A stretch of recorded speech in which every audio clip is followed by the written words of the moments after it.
2,287 kertas siasatan dibuka ke atas penjawat awam bagi menyiasat aduan mengenai kesalahan rasuah, salah guna kuasa dan penyelewengan bagi tempoh 2016 sehingga September lalu. Sehubungan itu, pelbagai inisiatif pencegahan rasuah telah dilaksanakan sebagai pencetus kepada usaha mengatasi masalah berkenaan.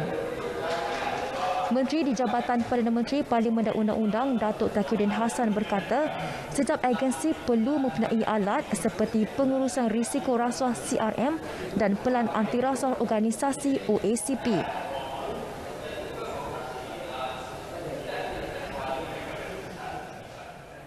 Berikut adalah jumlah agensi yang telah melaksanakan keterlibatan atau engagement dengan SPRM bagi tujuan pelaksanaan CRM dan OACP ini.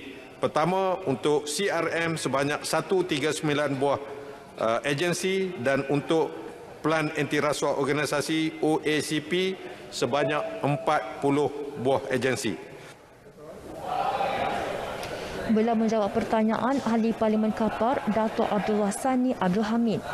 Kerajaan turut mengambil inisiatif memasukkan elemen pencegahan rasuah dalam sistem akademik atau pendidikan formal di Institut Pengajian Tinggi.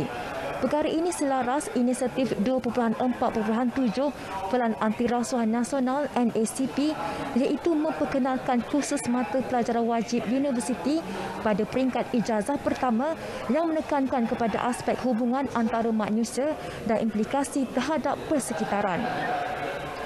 Baik, bagi menangani isu pengangguran dalam kalangan graduan, 100 juta ringgit diperuntuk melalui inisiatif penjana kepada Kementerian Pengajian Tinggi untuk melaksanakan program penjana KPT CAP.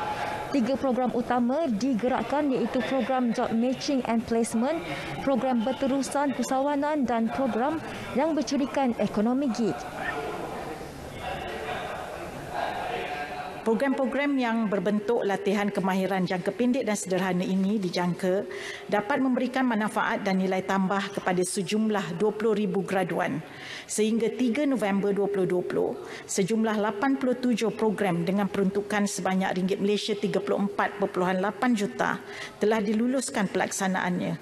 Program ini dapat memberikan manfaat kepada 7,596 orang graduan dan sekurang-kurangnya 80% atau 6,077 graduan akan mendapat penempatan pekerjaan. Tambah beliau, pihaknya dengan kerjasama Pertubuhan Keselamatan Sosial Perkeso juga melaksanakan program padanan pekerjaan kepada graduan. Menerusi kerjasama dengan Tekun Nasional pula, skim pembiayaan Mikro KPT Medek Siswa Purno diperkenalkan. Skim ini menawarkan pembiayaan bernilai sehingga RM5,000 bagi membantu mahasiswa mengembangkan perniagaan mereka. Ia melibatkan peruntukan RM20 juta dengan menyasarkan 20,000 graduan.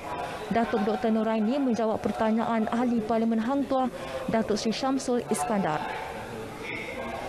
Dewan juga dimaklumkan setakat 30 Oktober lalu, Agrobank mencatat nilai pembiayaan keseluruhan mencecah RM1.3 bilion yang disalur kepada 39,130 pengusaha mikro. Jelas Menteri Pertanian dan Industri Makanan, Datuk Seri Dr. Ronald Chandi, Agrobank juga menawarkan pelbagai kemudahan kewangan kepada usahawan yang terlibat dalam aktiviti pertanian dan pengeluaran makanan dalam mengharungi cabaran ekonomi pada pasca COVID-19. Antara kemudahan kewangan yang disediakan adalah skim pembiayaan mikrokredit di bawah Pelan Jana Semula Ekonomi Penjana. Had pembiayaan adalah minimum RM1,000 dan maksimum RM50,000 bagi setiap individu dan tempoh pembiayaan adalah sehingga 5 tahun atau 60 bulan. Sehingga 22 November 2020, Agrobank telah meluluskan lebih 8,000 permohonan dengan jumlah pembiayaan keseluruhan bernilai RM73 juta. Selain itu, menerusi program Agrobank Micro Enterprises Special Relief, Agrobank akan membiayai 6 bulan angsuran awal untuk akaun sedia ada atau akaun baharu dan pelanggan tidak perlu membayar 6 bulan pertama skim pembiayaan. Tambah beliau, Agrobank juga menyediakan kemudahan pembiayaan khusus kepada usahawan muda melalui program Agropreneur Muda. Skim pembiayaan di bawah program ini menyediakan pinjaman maksimum sehingga RM200,000 bagi projek pertanian. Datuk Seri Dr. Ronald menjawab pertanyaan Ahli Parlimen Bukit Gantang, Datuk Syed Abu Husin Hafiz Syed Abdul Fasal.